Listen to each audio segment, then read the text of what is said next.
Estamos de volta, terceiro bloco do Antenados na Geral ao vivo para todo o Brasil. Pastor Tuca, vou dar uma ideia para você fazer na sua igreja. Membros do Pastor Tuca, ele vai fazer isso hoje na igreja dele. Isso aconteceu nos Estados Unidos, na cara dele.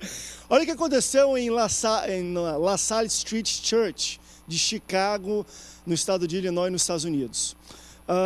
Eles usaram $160 mil divididos em cheques de $500, a igreja pegou $160 mil, dividiu, escreveu vários cheques de $500 e eles entregaram aos seus 320 membros durante um culto dominical, com uma única recomendação: usar o valor do cheque para fazer o bem ao próximo, uma doação, uma ajuda para alguém. A iniciativa da pastora Laura Trux colocou uma prática com uma lógica que dá ao membro uma oportunidade de atender pessoas em dificuldades, que talvez não sejam do conhecimento da liderança. A última, e segundo ela, a última ordenança de Cristo antes da sua ascensão era o ID. Pegaram $160 mil, deixa eu converter para hoje R$400 mil, por causa, né? Dependendo do presidente aí que está na frente na pesquisa, sobe ou desce. Ou desce, está meio doido esse negócio. Mas R$400 mil a igreja pegou, botou em cheques de R$1.200, trazer para os R$1.200 ou R$1.300 e deu para os membros e falou assim, ó, ajuda alguém. Boa ideia, pastor Toco, para fazer lá? No IPAS?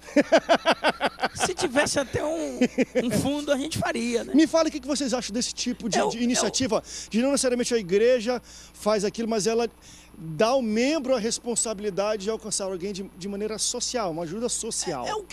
O que o Evangelho apresenta. E às vezes está sobrando um dinheirinho bom também na igreja para fazer isso, né? Acredito aqui a gente construiria, mas enfim. Eu acredito que o Evangelho que Jesus deixou na Terra, uma dessas evidências é cuidar do necessitado, né? Você vê que aquele menino, o que é que ele tinha a ver com o Evangelho? Com aquele 5 pães e 2 peixinhos assados. Ele não tinha nada a ver. Ele doou. Cristo ali foi e multiplicou. E deu para uma nação, né? Muita gente ali se alimentou. Então hoje, esse evangelho aí para muitos, da teologia da prosperidade, não serve, né? Que agora eu acredito que nós precisamos aprender, ou seja, e atender o que o evangelho diz, né? Porque a Bíblia diz que o próprio Spurgeon, ele era um homem milionário. Ele reuniu sua esposa e seus filhos e disse, ó, isso aqui dá para eu viver. O resto dá tudo para a obra. Ele doou. Hoje é o contrário. O cara, quanto mais tem, e pede mais, manda mais. Aí é muito fácil eu ter 5 BMW, já estou doando uma para a obra.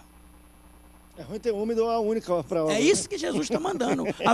Aquela mulher, quando ela ofertou, ela só tinha aquele denário, né? Aquela mulher ali, a viúva pobre, ela deu ali o que tinha. Então essa igreja está incentivando as pessoas a não se prender ao mamon. Porque ainda essa semana eu pregava lá na igreja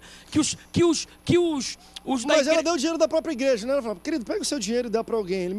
Enfim, mas eu acho interessante. É porque acho que a gente vive um tempo de igreja diferente no Brasil, né? Talvez um dinheiro desse numa igreja aqui, o pessoal construía outra igreja, usava em metodologias de evangelismo, não necessariamente pega esse dinheiro e doa para quem precisa. Mas a igreja primitiva, André, vivia em comum. Perfeito. Se você tivesse 2 ternos da Solon, você iria lá e dava um outro irmão. Né? Hoje o pastor, ele tem que estar bonitão, ele que tem que ter o melhor carro, ele que tem que ter a melhor filosofia, ele que tem que cursar a melhor faculdade. E só que o evangelho vem e igualou tudo isso. Hoje o evangelho, desculpa aí os bispos, o cara é o cara, né? O irmãozinho toca nele, ele tem que se sacudir por causa da bactéria. Então assim, bactéria é ótimo. então assim, Cristo, ele veio e unificou a igreja. Não, isso é pastor, que eu concordo, mas vamos lá. A notícia factual é o seguinte: a igreja pegou do fundo dela, de dízimos, de ofertas, de tudo que as pessoas dão, e devolveu aos membros e falou assim, ó, dá para uma pessoa. Vocês acham que isso também é um uso?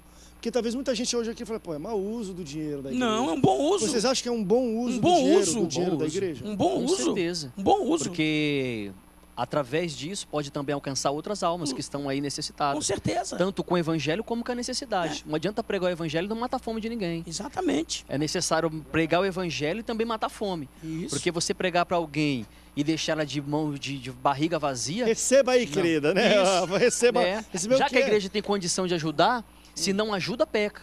Mas já que tem condição de ajudar, prega o evangelho e ajuda também leva o financeiramente. socorro. Exatamente. E a Bíblia fala acerca disso. Você chegar para uma pessoa que está passando necessidade e falar que o senhor orar, a Bíblia fala. Tiago, né? Condena. Tiago. Se você tiver o dinheiro no bolso e não honrar o irmão, Exatamente. E você outra está em coisa, pecado. A Bíblia, de capa a capa, a Bíblia inteira, de capa a capa, ela diz que Deus está do lado do pobre, do necessitado, do órfão, da viúva, de capa a capa. Diversas referências bíblicas, seja como mandamento, seja como exemplo. Enfim, a Bíblia diz isso. E às vezes as pessoas se esquecem desse aspecto, que tem que socorrer o necessitado. Claro. A obrigação de socorrer é a obrigação dada por Deus na palavra dele de capa a capa. E às vezes tem muita gente que fala assim, é do tipo assim, você doa os seus iates para os pobres? Dou. E seus aviões? Também dou. E se você tiver fazendas, você doa para os pobres? Dou. E aquele carro lá, 2000 que você tem na sua garagem, você doa? Não. Ué, mas você não doa seus aviões, seus helicópteros, seus navios? Mas eu dou o que eu não tenho.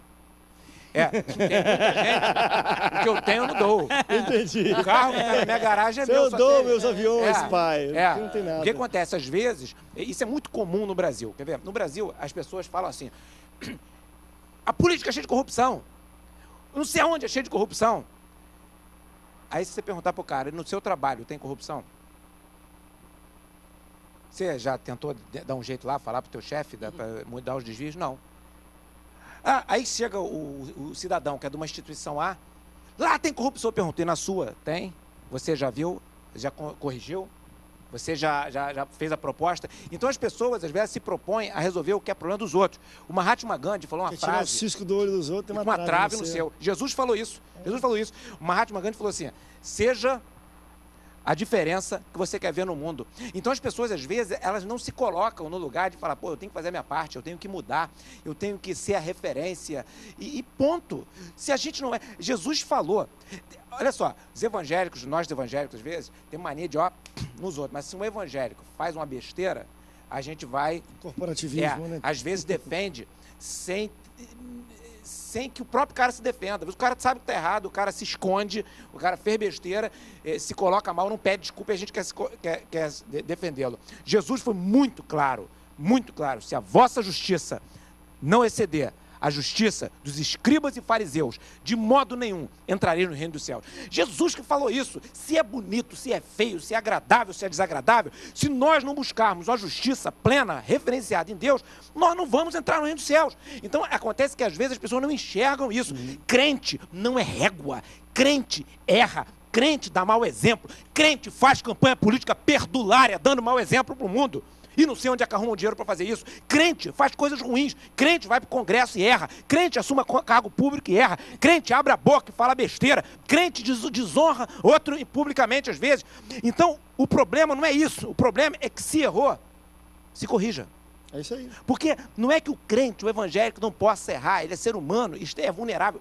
Todos nós somos vulneráveis. Agora, quando estamos errados, temos que nos arrepender e reconhecer, porque é isso que Deus quer. Então, na verdade, essa visão, voltando ao que você estava dizendo, da pastora, dar o dinheiro para as pessoas oferecer ao pobre, ela vai despertar uma coisa que os cientistas já descobriram, que as pessoas vão descobrir que fazer generosidade traz um prazer semelhante ao prazer de se alimentar.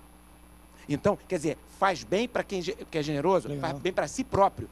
Quem é generoso. É bom que a gente pense sobre isso. E está exercitando isso. Talvez a igreja prospere mais porque ela desperta nas pessoas esse tipo de coisa. Deixa eu levantar uma outra abordagem que eu debati há meses atrás aqui no Antenados Geral sobre a escolha da liderança de como faz o uso do dinheiro da própria igreja, né? que é proveniente de dízimos e ofertas. Nesse caso, ela reverteu de volta para as pessoas que participavam para elas doarem. Mas também teve um aqui no interior, se não me engano, no interior da Bahia, ou no Nordeste brasileiro, de uma igreja que ele viu que havia uma necessidade dos seus membros, que eram muito carentes, muito pobres, a maioria das pessoas que frequentavam aquela igreja. Então, ele falou assim, que praticamente 80% de dízimos e oferta, 20% era a manutenção da casa de Deus, eles não trabalhavam com expansão de novas igrejas, mas eles pegavam 80% para construir casas para os membros da igreja. Né, para os domésticos, vamos dizer, da igreja local. Pegava 80%, não tem casa, vamos construir casa. Aí chegou até, tipo assim, ter 15, fizeram uma vilazinha com umas 15 casas diferentes. Vocês acham isso um bom uso, usar o dinheiro da igreja, em vez de evangelizar o tudo, para construir casa para os seus membros, que são necessitados disso?